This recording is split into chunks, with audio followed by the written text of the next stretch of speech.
welcome back to my Essential Yoga series. Today we'll explore Warrior 2. You know, warriors teach us a lot about clarity when we're feeling doubtful, courage when we're feeling fearful, boundaries when we are indecisive. And warriors are often tugged in two different dilemmas. And it's a struggle to find the center, the middle ground of what's important. And I think Warrior 2 really helps us embody that.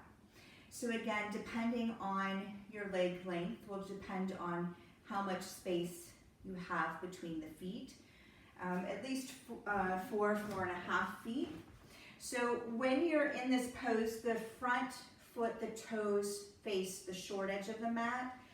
The back toes face the long edge of the mat. I take my front foot about the width of my big toe and I turn it out. And I take my back heel about the width of my big toe and I pull it out. And then I want to let my pelvis sink straight down.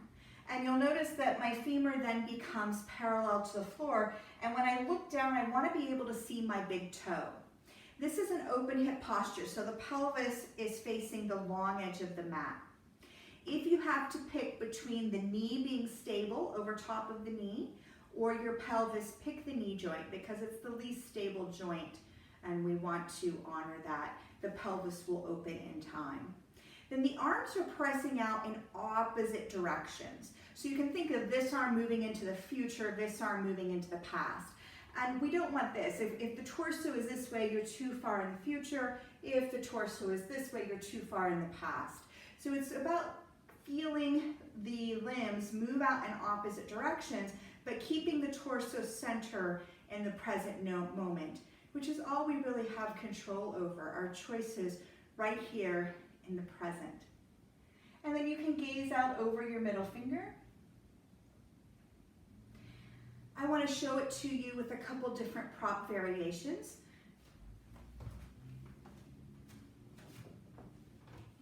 If you're using a chair for support with balance, the foot would again come between the chair legs. You would bring your knee into the seat. You would find that placement. You can leave one hand on and bring the other arm out.